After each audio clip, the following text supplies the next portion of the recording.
So yeah, my name is Byrne. I'm the digital librarian for Hibernia College, and I'm one of the administrators of our digital repository ISC, along with my colleagues Irene O'Dowd and Emberly Davey.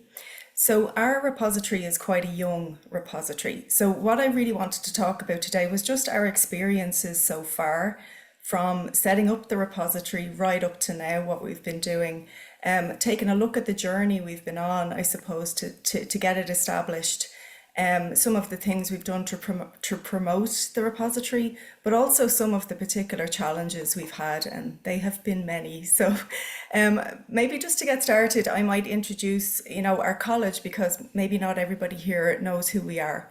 So Hibernia College is a private higher education institution. We're celebrating our 25th anniversary this year.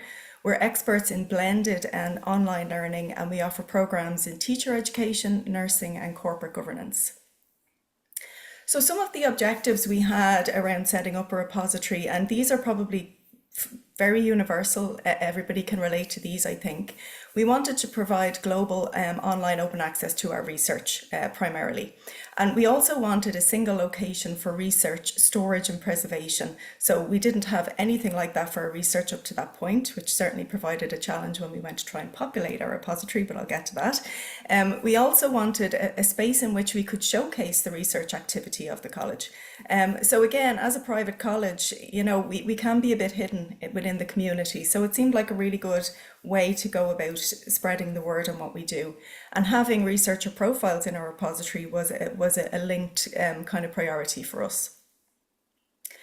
So here's a bit of a summary of what happened for us when we were going about getting our repository up and running. So the call came really from our research committee, who wanted us to establish this repository, and a subgroup was created out of our research committee to investigate and try and get it up and running.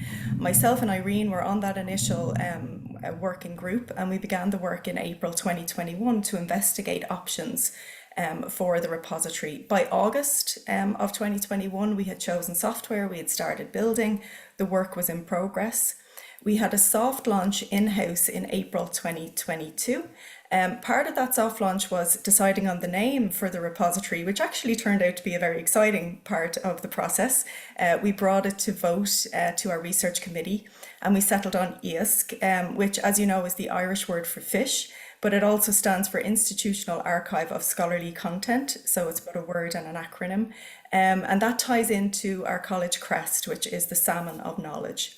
And another reason for the soft launch in-house was to gather submissions to the repository, so that when we went to full launch, we had some content. And we went to full launch in July 2022.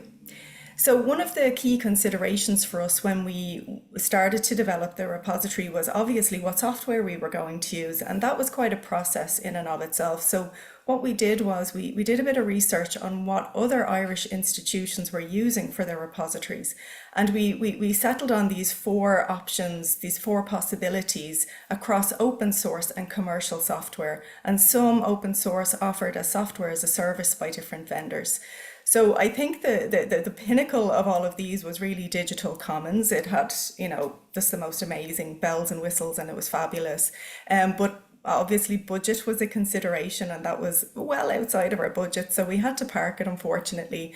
And we ended up settling on DSpace, which is very popular in Ireland and across the world as a software, and we went with Atmire as a vendor for that. One of the reasons being because of the lack of expertise within our group of setting up a repository, and we didn't have the confidence or the technical experience to do that from scratch. So some other considerations that we had at that stage were around staffing. So our subgroup, which became the administrative group for the repository going forward, there was a lot of flux and change, staff across the college coming and going. That was a challenge. We had IT challenges, and we had to draft in a member of our IT team to support us with some of the more technical aspects. We had testing challenges, again, novices, new to the whole thing. We missed out on a fair bit in our testing phase that had to be fixed once we went live, and that was not ideal. Time challenges, a huge challenge, and I'm going to talk about this more later, was buy-in, getting buy-in from staff, and linked to that kind of promotion of the repository as well. But we did eventually get there, and in July 2022, we launched the repository. And there was a number of different branches to that launch. So there was things we had to do in-house and things kind of more broadly. So we sent emails to all of our stakeholders, we put posters up around the college, we communicated on our social media platforms, and we also had a pull-up banner. If I'm sure many people here attended the IFLA Congress in Dublin in 2022, we had a pull-up banner promoting the repository there, and we also promoted it among our private colleges network HECA at the HECA Research Conference in 2022. So here is our repository, which is obviously, it's freely available online. So Google EISC at Hibernia College. You can see in the large image our landing page. On the right, an example of a profile, a researcher profile. And on the left there, an example of an item in the repository. So this is how it looks right now. It has been upgraded recently. So since the launch, we've had to do quite a bit to kind of keep the momentum going with the repository. Some in-house promotion and then some external activities. So I'll start with the in-house things that we have done to try and grow this repository. So one thing that we have done is we've organised regular webinars on how to use EISC among our population. We do find buy-in to be a constant challenge, not because our staff are unwilling or anything like that, but just because of competing priorities. You know, our staff are very busy teaching and stuff like that. So it's just very, very hard to get buy-in. We also have information on our library staff and faculty page about the repository. We do regular email blasts with Google Analytics information that comes from EISC. So you'll see a bit of a running theme here. Our quarterly reports are called our SQUID reports, which ties in with EISC. Our Irene, who's one of our admin team, is brilliant for coming up with these wonderful acronyms. She also came up with EISC itself. A big priority for us at the moment is pushing author profiles. We don't have many in there. We have 4. 3 of them are the admin team. So we're trying to push that and really get more of those in there. We also have it integrated with the library search, and we have developed an open access self-archiving policy. So I'm going to talk a bit more because I'm going to show you some of these things. So here you can see the integration with our library search. So you can see that for searches, if items are available through EISC, they will pop up in our search here. So I just wanted to highlight that. We also share information, as I said, on our staff and faculty page from the library. This includes videos, FAQs, and links to the repository itself. These are some examples of our SQUID reports. So they include statistical information and summaries of those statistics as well. And then we have our open access self-archiving policy, which sits within the Hibernia College Quality Framework, which is also a freely available thing that you can find online. We sort of had the naive hope that if we set up a policy that would in itself encourage more submissions, but you know, best laid plans and all of that, that didn't quite happen. So other things that we've done, and these are more external things outside of our own community, to kind of promote and push the repository forward. One is the integration with Google and Google Scholar. So our repository is fully discoverable through those means. We're included in Open Door, which is an open repository directory. We're also included in the library publishing directory. We took part in the piece of research, the National Open Access Monitor, which was really interesting. And we're also members of Open Repositories Ireland, and we're included in the inventory of repositories there. So again, I'll just show you some examples of what I've been talking about there.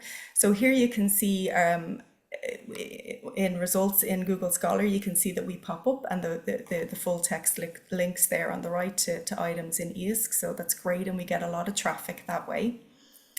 This is our profile in Open Door, our inclusion in the library publishing directory. So we have our own little piece in there.